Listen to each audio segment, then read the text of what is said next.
Hello, beautiful souls.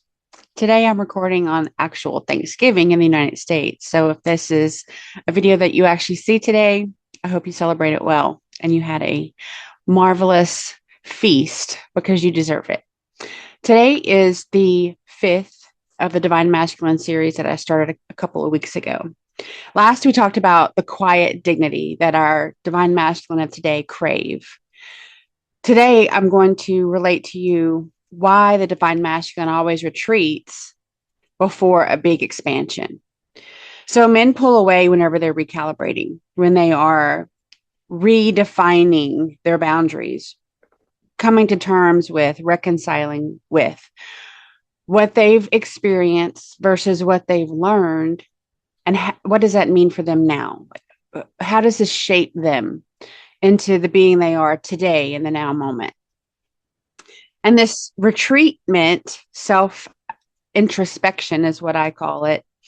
It feels like abandonment to those around them because they're not broadcasting it, but it's self regulation and it is very, very positive for them. It's very good and it is overdue. It's a power move that, as anyone in their vortex, if you're recognizing that a divine masculine is doing this, honor it, because it takes a certain level of courage and a whole lot of faith to be able to do this. But when a man feels emotions rise up, they're going to be taking some deep breaths. They're going to be like, okay, this is different, because they're so used to shoving those emotions down. When they feel this pressure inside their body starting to build, and it's the pressure, internal pressure to make a move. What is that move? Well, we don't know yet. So we're going to assess it. This is what the divine masculine is doing step by step. They're recognizing, they're breathing, they're feeling the pressure, they're assessing where this is coming from and what is it leading me to. Their connection begins to deepen because they're sitting in their center and they're looking for the signs that are being shown to them. And then that opens up a different level of understanding. Then they start to form an expectation. So now they're shown something, or they feel something, they've had an idea drop into their being that they deeply resonate with. So now they're going to start to envision, what does this look like in my life today? And that energy starts to stabilize their presence. Their identity then can start to shift into this new resonance that has come from within them. And this is important because this is whenever they start to find their stable footing and they start to feel their new identity take root. But then they have their questionable ego pop in, and that pushes the soul being to reinforce the boundary and check themselves, like, no, this is my ego talking, my ego that wants me to stay disempowered, in pain, in frustration and loss, because it lets the ego drive. Well, the ego is not driving anymore. My higher self, my oversoul, my energy, my soul body is driving, and the ego is quieted. So the more you do that, this is not a one and done. The more you do that to your ego, the more that you're going to recognize when the ego starts to flare, and then the ego tempers easiest. The more consistent you are. It's like a toddler, honestly. But as the divine feminine, this message is for you. If you're seeing this in your divine masculine, or a brother or a father, like whomever it may be, again, it's not abandonment distance. It's introspective distance. And there's a big difference there. But know that what comes after this is their big expansion into their new centered core identity. And it's this processing that they're, number one, feeling for the first time.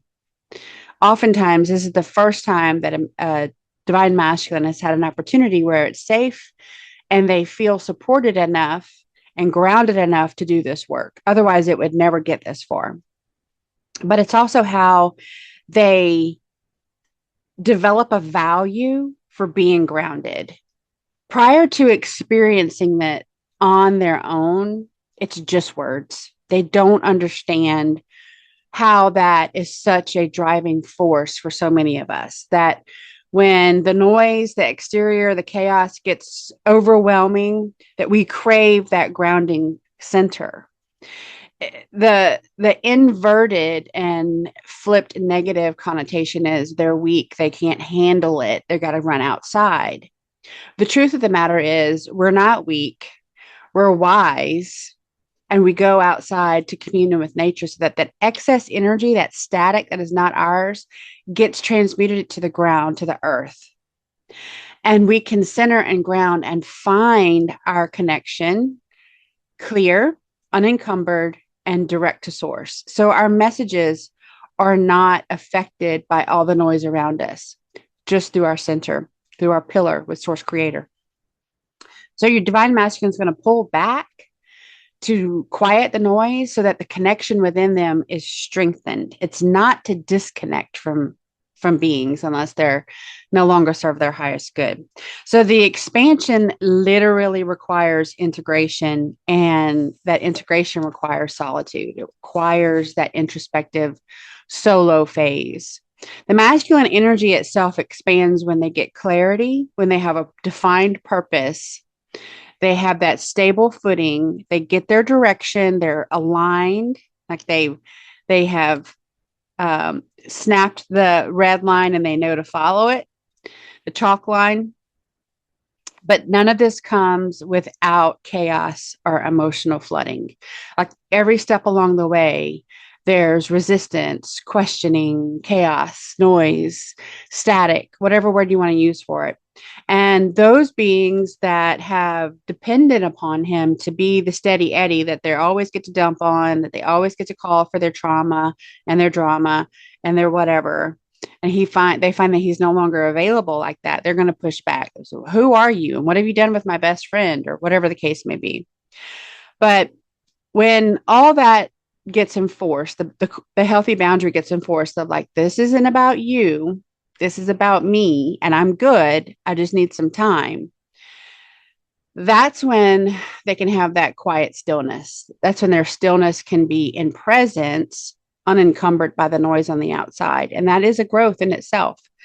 But men need this time. They need to give themselves the gift of this time to gather themselves, to really process the emotions of everything that brought them to this point. That's your shadow work. Reorient to their new identity. Come to terms with what's your highest and best next step, and align to that in a heart-centered way to be able to process this continually going along. That's really important. And it takes time, and there's no defined time for anyone. There's no defined time for any of us. We go through this as we are led to go through this, at the pace that we're led to go through it, and it should be honored. So women process their feelings typically externally, and men process them typically internally. Not 100%, this is just a general. But the retreat for either, but especially the divine masculine, is their integration phase. They are literally integrating, whether they're consciously aware of it or not. They're not going to go, I need a minute because I'm integrating.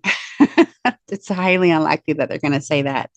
But there is a retreat in sometimes dialogue. There's sometimes a retreat in physical intimacy, or doing the same things that you've always done. Like if you had a date night, always a date night, and it suddenly seems disconnected.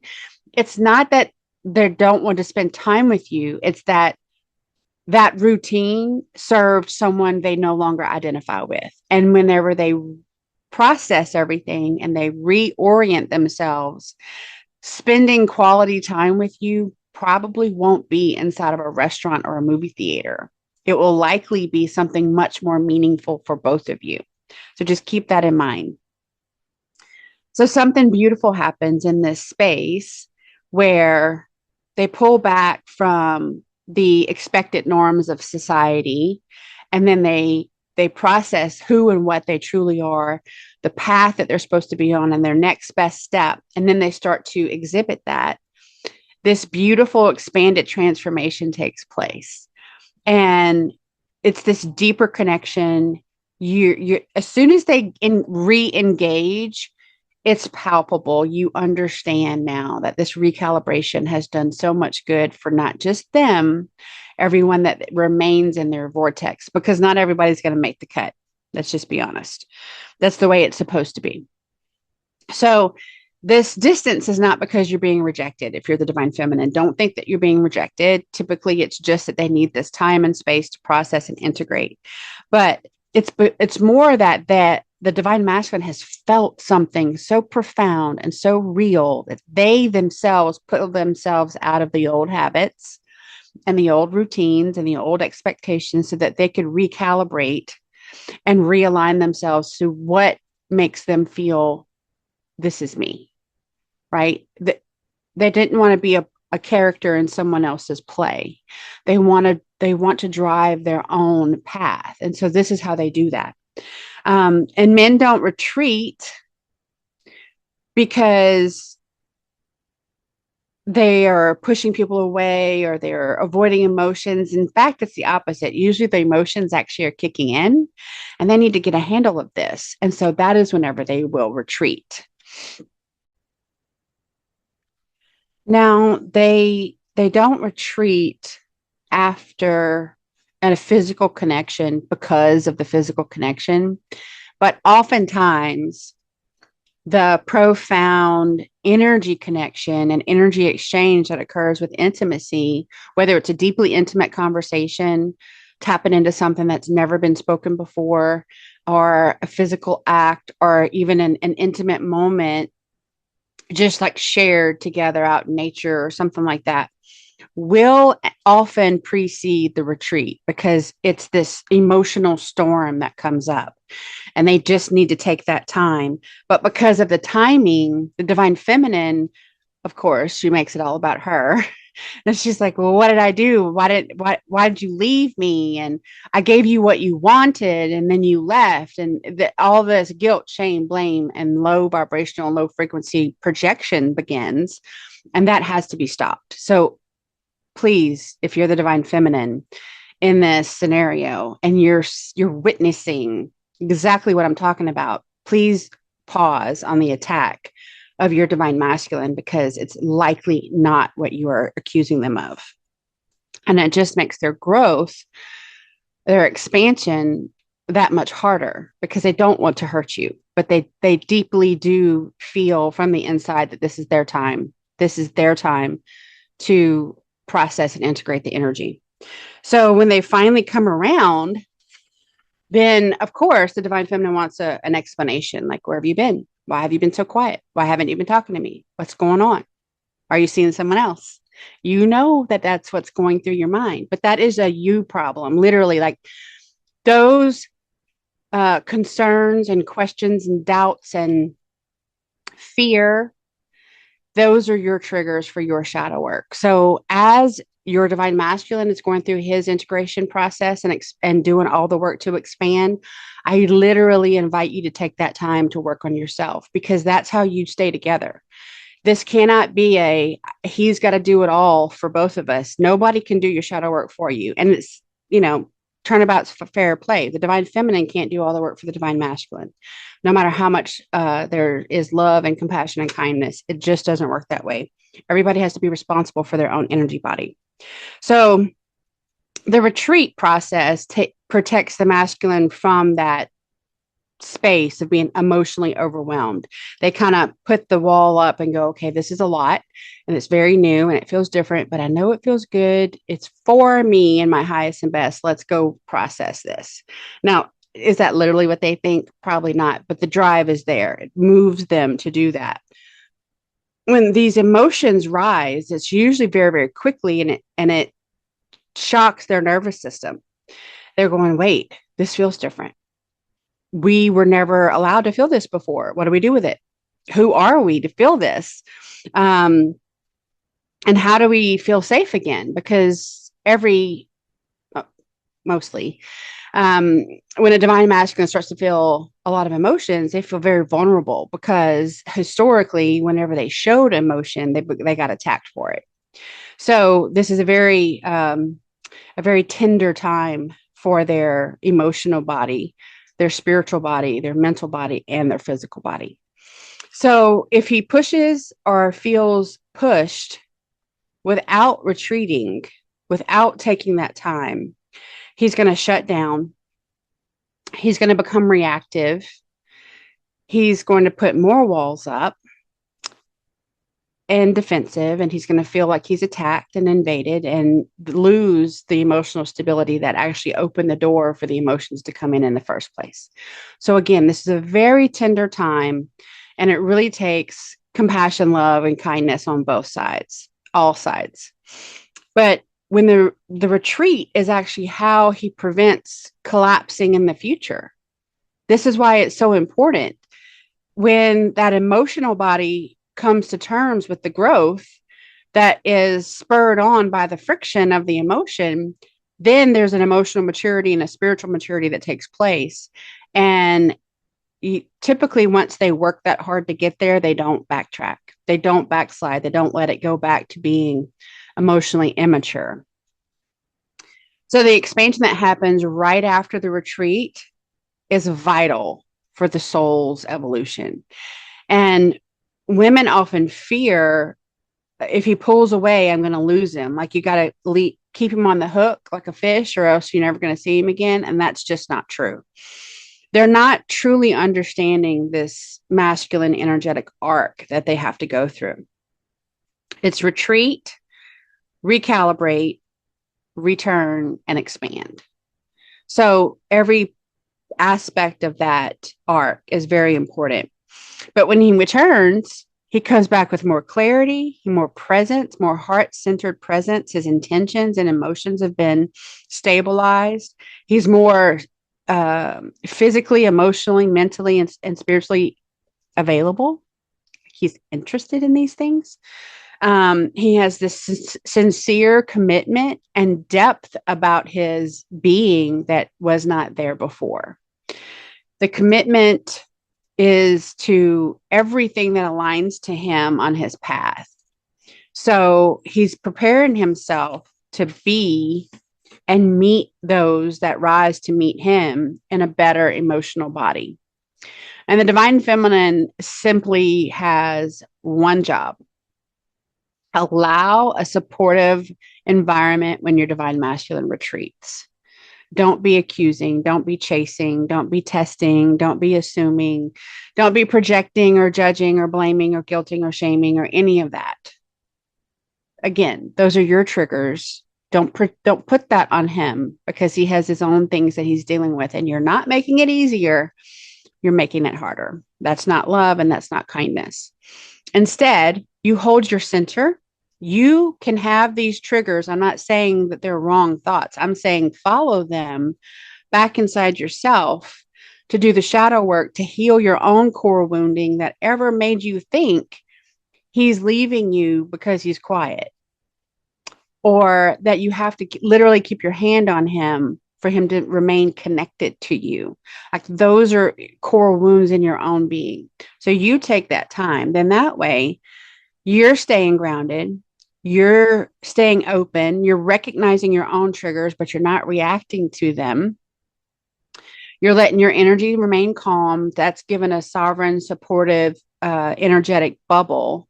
Your trust in the rhythm of his emotional arc and your emotional arc develops, and it squashes the fear. Fear is not really real, right? Fear is what happens whenever we don't push our boundaries. And you maintain your life. You keep doing what makes you happy. You keep doing what makes you joyful, because our joy should come from within us. It's not dependent upon what others bring to us. We should have so much joy and love and exuberance in our own energy body that it overflows to others, but we are not the empty vessel waiting for others to fill us up. That's not how it works. But whenever you are truly doing your work and they're doing their work, You come back together in this magnetized, healed, balanced state, and it is so much better. So when the divine feminine stays rooted, this is what magnetizes the divine masculine to return. So when the divine feminine says, I recognize this retreat as this deeply important process of integration for you, and I respect your space. I'm here for you. I'll hear from you whenever you're ready. And in that time, I'm good.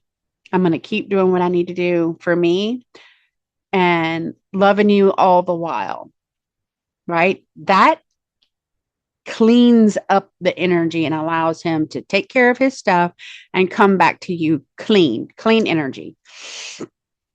And the divine masculine will always collapse whenever they feel overwhelmed. So it's really important to take note of that whenever you're choosing how you're reacting to this. The divine feminine collapses in chase because we're not meant to chase. And the divine masculine becomes overwhelmed, and then they just stay retreated because they don't know which end is up or where safety actually lives. But the masculine doesn't retreat to avoid love. In fact, they retreat whenever they're loving themselves enough to do the work so that they return to the love that you offer them in a healthier energy state. And that retreat becomes the way that they can stay, right? Because then in that moment, they realize that presence is everything and so much more important than performance. And in the next video is our final one of the Divine Masculine series. And I'll see you again.